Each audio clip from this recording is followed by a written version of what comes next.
La incidencia del lenguaje en la generación de brechas de género desde una perspectiva antropológica cultural es el título de la presentación que realizará María Amelia Viteri, quien se desempeña como investigadora en el Departamento de Antropología de la Universidad San Francisco de Quito. Viteri es lingüista y máster en Ciencias Sociales con mención en Género y Desarrollo, PhD de Antropología Cultural de la American University de Washington, D.C. Colaboró con Catholic Relief Services, Plan Internacional, BID, Programa Mundial de Alimentos, Agencia de los Estados Unidos para el Desarrollo Internacional, con GIZ, con Banco Mundial y con ONU Mujeres. Bienvenida, María Amelia Viteri.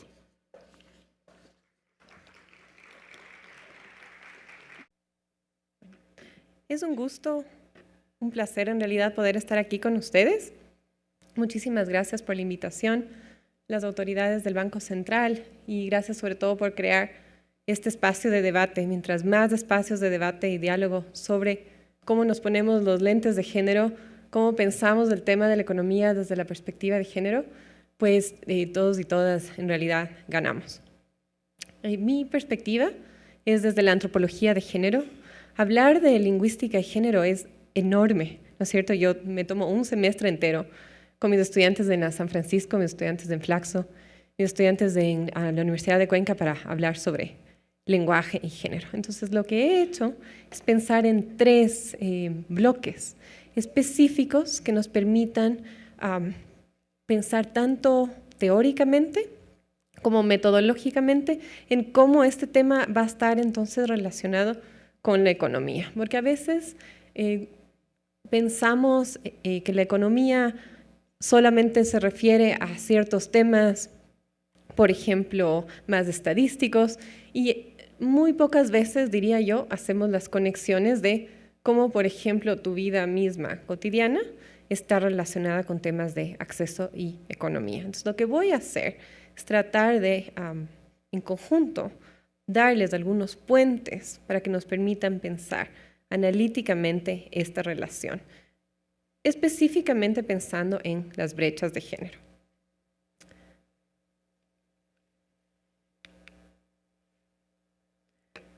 Esta palabra se ha mencionado a lo largo del seminario, ¿no es cierto?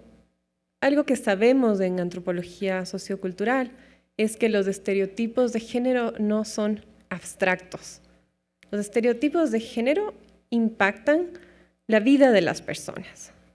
Los estereotipos de género están anclados en una historia, una historicidad de un país, de una nación, que tienen presupuestos sobre, por ejemplo, cómo se construyen las ideas de qué es ser hombre, qué es ser mujer, qué es ser niña, qué es ser niño, qué es ser masculino y qué es ser femenino. Un error grande, ¿no es cierto?, que yo lo veo constantemente en mi quehacer como antropóloga especialista en temas de violencia basada en género, en su interseccionalidad, voy a hablar de eso en un minuto, es pensar en la universalidad de que ser femenino o ser femenina, ser masculino en, por ejemplo, Quito, va a ser lo mismo que serlo en Guayaquil o que serlo en la región amazónica. Y algo que la antropología cultural siempre nos alerta es que hay formas socioculturales específicas, particulares, contextuales, que nos alertan para no pensar en lo que llamamos universalismos. Es decir, queremos saber, cuando estamos pensando en disparidad, cuando estamos pensando en economía, cómo se manifiestan estas brechas en contextos particulares. Es algo que autoras como Donna Haraway llaman conocimiento situado. Si bien es importante mirar experiencias y lecciones aprendidas a lo largo del mundo y ver cómo éstas calzan en uno u otro contexto, si no miramos las particularidades del contexto, va a ser más complejo poder abordar cómo se manifiesta la disparidad de género. Con los estereotipos de género, aquí encontré algunos, seguro si tuviéramos tiempo podríamos hacer esto a modo de taller. Ustedes en sus cabezas ahora mientras hablo ya tienen muchísimos otros. Cuando menciono la palabra mujer-hombre, ustedes ya están pensando, hay una imagen visual incluso, ¿no es cierto? Yo siempre pienso como en una nube encima de la cabeza de una, con ideas preestablecidas sobre eso. Los estudios de género, la antropología de género, nos permite, por ejemplo, pensar en lo siguiente, que estas formas de estereotipos están construidas antes de que nazcamos. Hay una separación que ustedes probablemente la han escuchado, de entender el género como todo lo socialmente construido y el sexo como lo biológico y lo dado. Los estudios de género contemporáneos, más bien, digamos, miran críticamente a esta forma de pensar el cuerpo y sus divisiones, con un ejemplo, ¿no es cierto?, que nos puede poner a todos y todas en esta sala muy rápido en el mismo barco, que es los significados alrededor de los colores. ¿Qué más arbitrario que un color rosado, ¿no es cierto?, atribuido a algo, entre comillas, femenino, que un color celeste atribuido a algo, entre comillas, masculino? No sería un problema el color. El problema del color es que tenemos investigación empírica aquí en Ecuador y en el continente que un niño, por ejemplo, que usa rosado es perseguido o es molestado en su escuela o por el grupo de sus compañeros. Entonces, cuando pensamos en abstracto, en que hay cosas como los colores arbitrarias, que son poco importantes para las discusiones de disparidad y de brecha de género, la antropología está como aquí para hacernos de acuerdo que algo tan aparentemente inocuo como un color, en esta escala, en este camino al cual yo espero conducirles conmigo esta jornada, no solamente no es inocuo, sino que crea un estereotipo, que crea un prejuicio, que después puede crear una acción, por ejemplo, en términos de violencia, que a su vez crea disparidad de género. Y con eso, como yo digo, causa sufrimiento. Y causa sufrimiento, ojo, no solamente a las mujeres, causa sufrimiento hombres y mujeres, como bien mencionaban mis colegas anteriormente, a toda una nación. Otro error grande, ¿no es cierto?, cuando pensamos en perspectiva de género, es reducir el género a un estudio o a una lucha, si quieren llamarlo así, de mujeres. Los estudios de género contemporáneos no son exclusivos propiedad de las mujeres. Los estudios de género nos permiten mirar las relaciones de poder. Cuando estoy hablando de estereotipos de género en relación con el lenguaje, ¿no es cierto? Y ustedes aquí ya tienen algunos adjetivos calificativos. Estoy hablando de, nuevamente, contextos culturales a partir del cual se insertan algunos de los problemas que nos han abordado los colegas. Por ejemplo, en temas de acceso a préstamos, siendo uno directamente relacionado con la economía.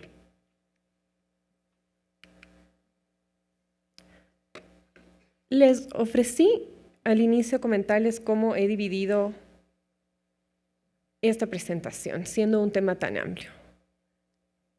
Uno de los ejes para pensar desde la lingüística, desde la antropología lingüística, es la representación. Otro de los ejes que decidí tomar es el de la traducción.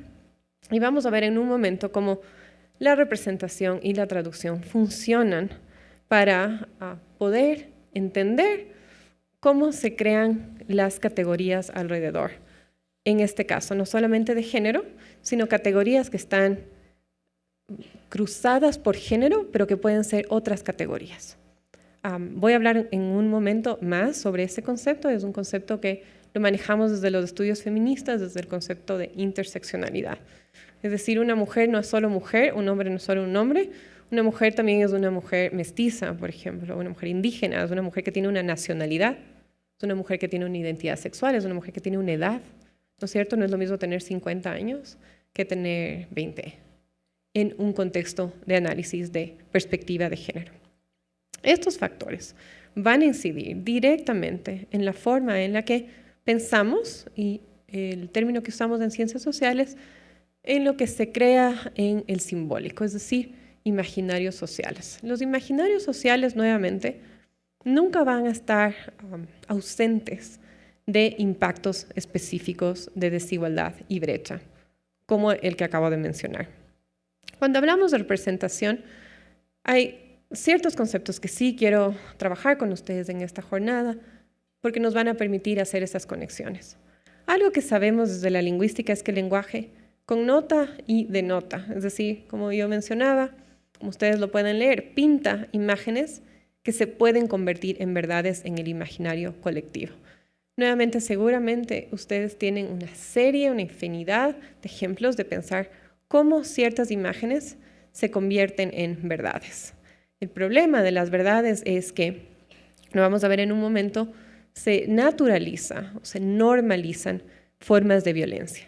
No podemos hablar de economías justas si es que en uno de los, digamos, factores o de las variables que impiden un acceso económico, una paridad de género en las mujeres, es la violencia. Distintas formas de violencia, ¿en dónde empiezan si seguimos el camino? En las formas de representación. Las formas de representación de lo femenino, si hacemos un estudio general, yo les puedo dar un ejemplo concreto basado en hemeroteca. Hicimos con Flaxo, con la Universidad de San Francisco, un estudio en 8 países, 18 fronteras en América Latina y también en 5 periódicos acá en Ecuador para mirar cómo se representan, por ejemplo, temas de violencia sobre las mujeres, desde trata y tráfico hasta cualquier tipo de violencia, riñas, por ejemplo.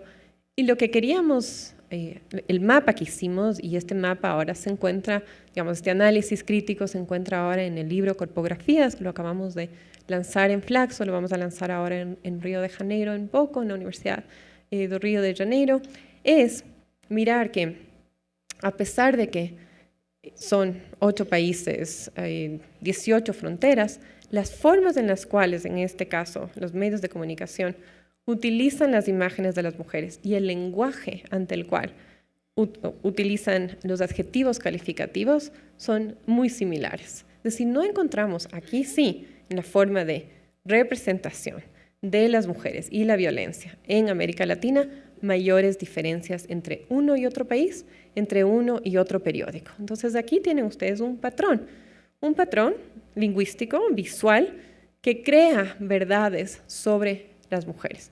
Una de esas verdades es que las mujeres son solamente víctimas, ¿no es cierto? Ahora hay toda una discusión tanto dentro del desarrollo internacional, las multilaterales, como dentro de la academia, de cómo nombramos a las mujeres.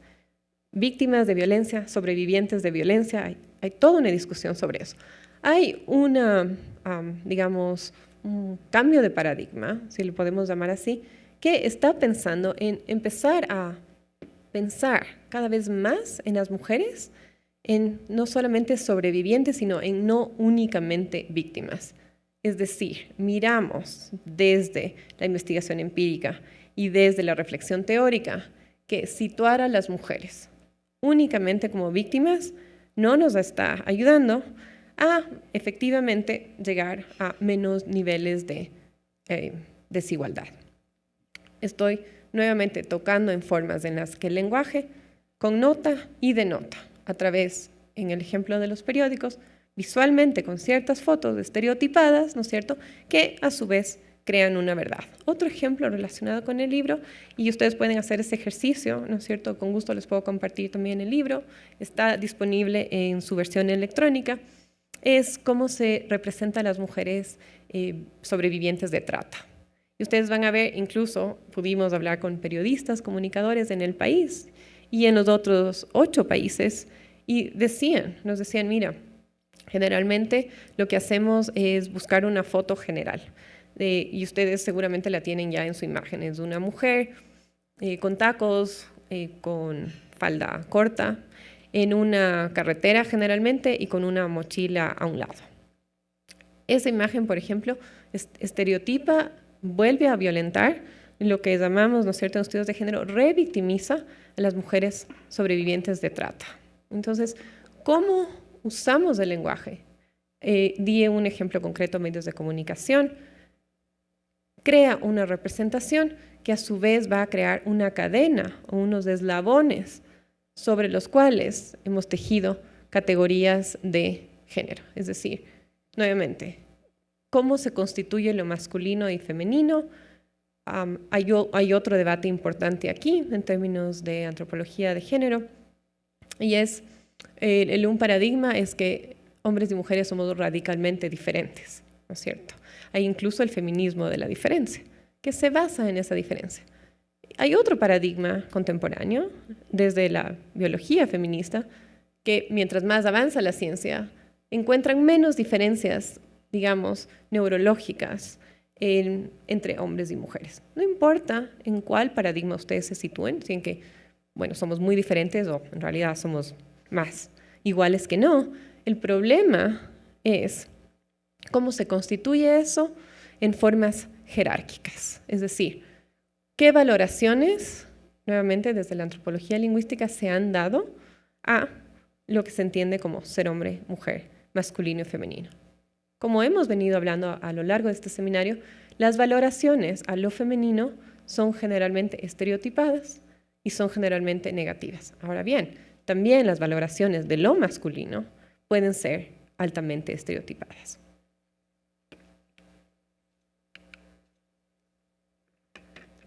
Otro de los ejes teóricos metodológicos, ¿no es cierto?, que estoy manejando en este espacio y que he trabajado muchísimo es en el de la traducción. Algo que decidí hacer, ¿no es cierto?, en esta invitación fue ir más allá de lo que llamamos la lingüística prescriptiva más purista. Seguramente ustedes han participado, han leído similar en esta discusión de usamos los y las, usamos solo los, usamos la X, la LOX, ¿no es cierto?, para que no sea ni el uno ni el otro, usamos la arroba, es decir, ¿cómo utilizamos un lenguaje inclusivo? Esa discusión desde la lingüística no nos va a llevar a ningún lugar pronto para erradicar, eliminar, reducir la brecha de género. Porque es una discusión que está anclada en cómo miramos el lenguaje. Pensamos que la RAE, la Real Academia de la Lengua, es la que dicta y dictamina las palabras y las formas por las cuales yo me refiero, en este caso a lo femenino, lo masculino, hombre y mujer, o con las investigaciones más contemporáneas, entendemos que efectivamente el lenguaje está en constante evolución y cambio, que la RAE no alcanza a incluir, incorporar esta forma rápida, digamos, de cambio del lenguaje. Ahí, por supuesto, tenemos a Habermas, ¿no es cierto? Habermas nos va a decir la función principal del lenguaje es comunicar.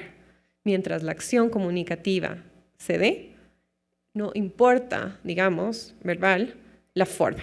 Ahora sí importan las formas, porque algo que nos vienen diciendo Sapir-Whorf, Ferdinand de Saussure, más de 3 décadas atrás, y es una pregunta que no ha sido contestada hasta ahora, porque no va a tener una respuesta.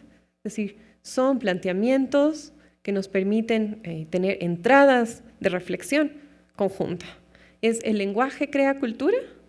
La cultura crea el lenguaje, ¿no? Es un poco como la gallina y el huevo, ¿no es cierto? Que no vamos a tener nunca una respuesta infalible. Y entonces, la cultura influenciando el lenguaje influenciando la cultura. Funciona de las dos formas. No necesitamos saber cuál empieza primero. Lo que sí necesitamos saber, por ejemplo, es que, y aquí me voy a referir a otro estudio que acabamos de publicar relativamente recientemente, que es sobre patrones culturales de violencia contra las niñas en Ecuador en la Sierra Central. Trabajamos con niñas en una investigación cualitativa, cuantitativa, y uno de los ejes era también mirar cómo se deslegitima a las niñas a través del lenguaje. Entonces, algo que sí sabemos, y lo tenemos, ¿no es cierto?, en la literatura, es que la autoestima de las niñas y las mujeres va a ser un factor determinante para, por ejemplo, tener más acceso a formas de bienestar, incluyendo o empezando, por supuesto, con la económica. Pudimos mapear formas en las cuales las familias se refieren a las niñas. Inútiles, por ejemplo. Inútil era una palabra que salía todo el tiempo. No sirves para nada, desde pequeñas, sin ninguna razón. Esa deslegitimación a través del lenguaje es una deslegitimación basada en género. No estoy diciendo que a los niños también se utilicen formas de deslegitimación. Lo que estoy diciendo es que cuando cruzamos esta conversación con filtros y perspectiva de género, tenemos que mirar contextualmente en esta niña que siente, ¿no es cierto?, que no tiene futuro, que es inútil, que no sirve para nada. ¿Qué posibilidades va a tener esta niña efectivamente de ir a la escuela? Más allá de los factores estructurales. ¿Qué posibilidades va a tener esta niña de llegar efectivamente a la universidad? Y como ustedes saben, las estadísticas del país nos dicen que las posibilidades de esta niña indígena en la Sierra Central, campesina, son mínimas. Es más, muy probablemente las estadísticas nos dicen que esta niña, más allá de ir a la escuela, lo que va a hacer es tener un embarazo forzado. Porque en el país, como ustedes saben, tenemos una de las tasas más altas de embarazo adolescente. En la literatura sabemos, ya esto está afianzado en la literatura, ya no es una hipótesis. Un embarazo adolescente es producto de abuso sexual. Nuevamente, el lenguaje connota, el lenguaje denota. En términos de traducción, entonces, algunas de estas preguntas son: ¿cómo se traducen experiencias con particularidades marcadas por género a partir del lenguaje?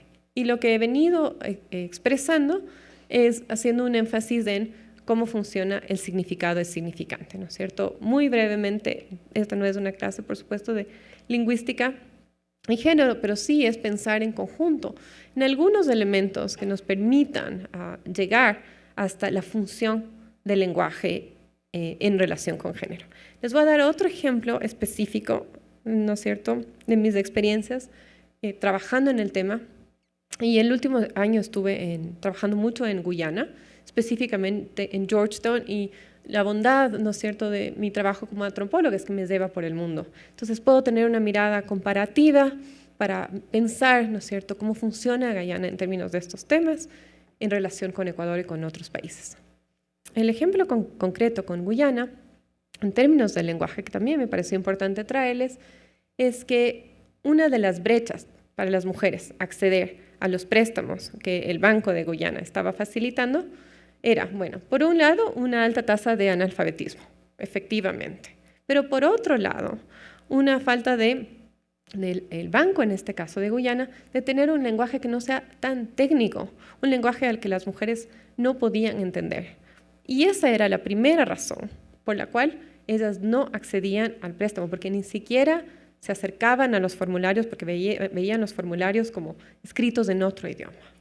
Y estaban en su idioma, pero con un lenguaje que ellas no podían entender. Entonces, cuando hablo de traducción, estoy hablando de traducción en términos de género, es decir, traducción lingüística, pero traducción también cultural, para pensar la economía en relación con las brechas de género, ¿no es cierto? Como nos decía ahora la representante de ONU, todos los temas pendientes, necesitamos considerar qué traducciones estamos haciendo en relación con el lenguaje y lo que diría Ferdinand de Saussure, la vida, lo que diría el mismo Michel Foucault, ¿no es cierto? Las palabras y las cosas, las palabras denotan, las palabras crean verdades.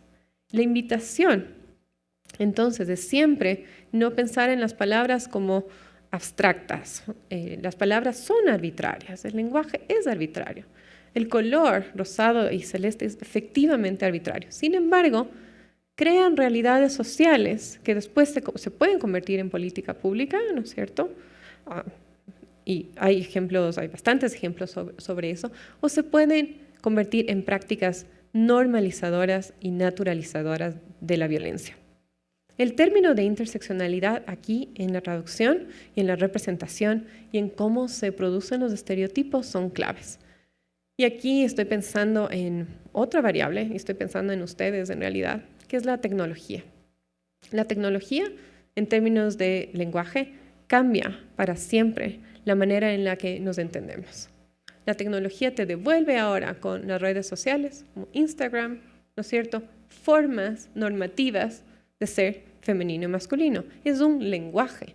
Y ya no es un lenguaje local, es un lenguaje global. Son formas específicas a partir de las cuales se norman formas de entenderse como mujer u hombre, niño o niña. En la interseccionalidad, lo que hace y la alerta que nos da, tanto para, ¿no es cierto?, pensar en la economía y género como en cualquier otra de las áreas relacionadas, es que no deberíamos, podemos pensar en una mujer o en una niña aislada de su contexto étnico, por ejemplo, aislada de su contexto etario, aislada de su contexto religioso, aislada de su contexto nacional, aislada de su contexto espiritual. Es decir, estas diferentes variables van a interseccionar o van a actuar como diferentes eslabones para acentuar la vulnerabilidad de las niñas y de las mujeres. Nuevamente, la representante de ONU precisamente habló de cómo la vulnerabilidad se incrementa con la pobreza como uno de los factores. Si a esas vulnerabilidades aumentamos etnicidad, pensando en el país, ¿no es cierto? El ejemplo que les daba sobre las niñas con las que trabajamos en la Sierra Central. Entonces, si además de ser niña en este país, tú eres indígena, tu vulnerabilidad y tu posibilidad de movilidad social van a ser cada vez menor. Sí, por ejemplo, me voy a mover un momento al norte, que es otro de los países donde trabajo. No es lo mismo en el norte, ¿no es cierto?, ser una mujer protestante que ser una mujer musulmana, en el contexto actual, ¿no es cierto?, de las guerras religiosas en el que estamos. Entonces, la interseccionalidad dentro del lenguaje nos permite entender cómo se producen y cómo se reproducen, cómo se norman formas de ser, niño, niña, hombre, mujer, a partir de las palabras. Entonces, nuevamente, cuando pensamos en disparidad, queremos pensar en la terminología, queremos saber también conceptualmente cómo estamos definiendo género, porque pensamos que género hay una definición universal más o menos consensuada, pero después cada organización tiene o puede tener su propia definición de género. Entonces, conceptualmente y metodológicamente, ¿cómo nombramos? El ejemplo de las niñas, ¿no es cierto? El ejemplo del lenguaje técnico en Guyana, no solamente connotan y dennotan, sino que crean nuevas realidades. Y esas son las buenas noticias. Cómo los procesos de disparidad están anclados en construcciones socioculturales específicas, podemos cambiarlo. El problema es que los cambios son largos y son a largo plazo.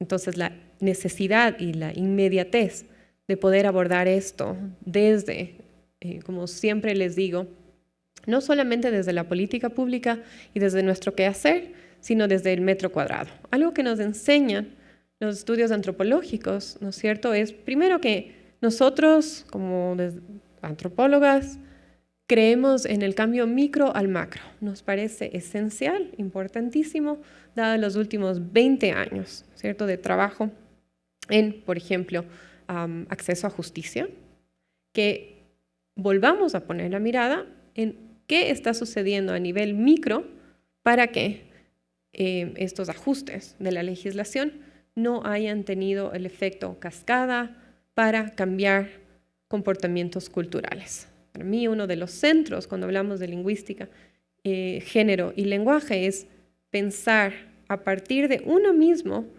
cómo estamos utilizando el lenguaje, cómo estamos definiendo formas, ¿no es cierto?, de masculinidades y de género y cómo las estamos actuando.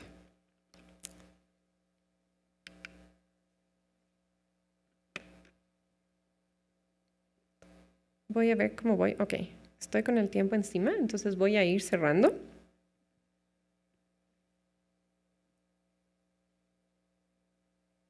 Entonces queremos pensar en conjunto cuál es el rol del lenguaje, por ejemplo, para facilitar u obstaculizar el acceso. Y les había dado algunos ejemplos concretos, ¿no es cierto?, en mi quehacer como cientista social. Algo para ir resumiendo, y con eso cerrando, es que el lenguaje, cuando connota, legitima. Puede legitimar como puede deslegitimar. Por ejemplo, aquí piensen en carreras.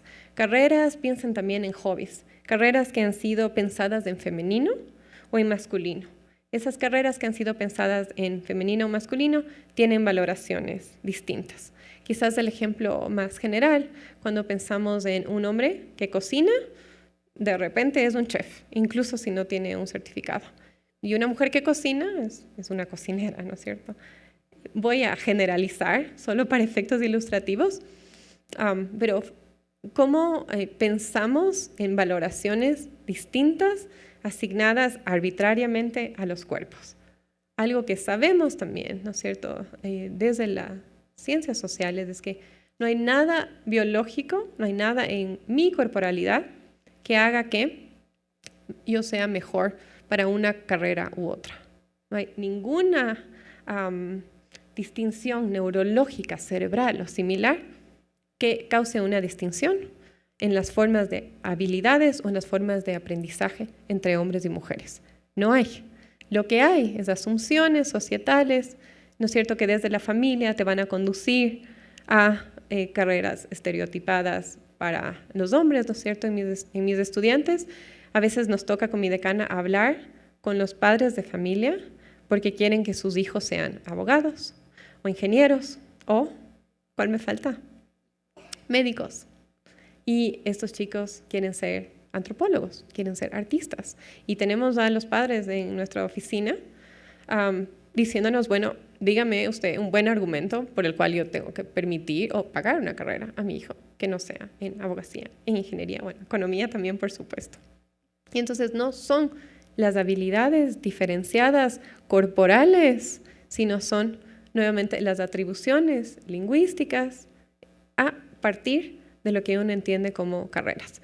Hobbies es otra, deportes, es decir, si ustedes se ponen a ver, y eso es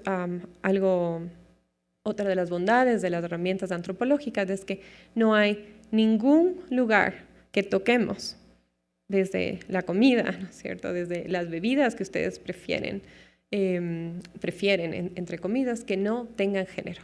Entonces, queremos pensar también cómo se ha genderizado la vida social y las formas arbitrarias de, entre comillas, esta genderización.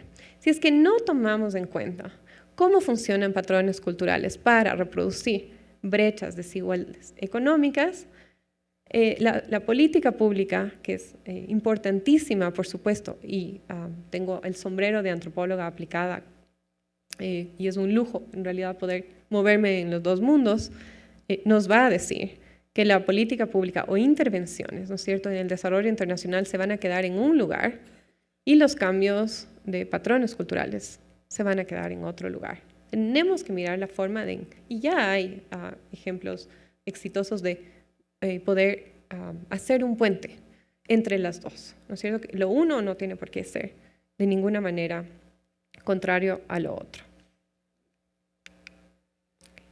Y con esto les agradezco mucho por su escucha y continuamos.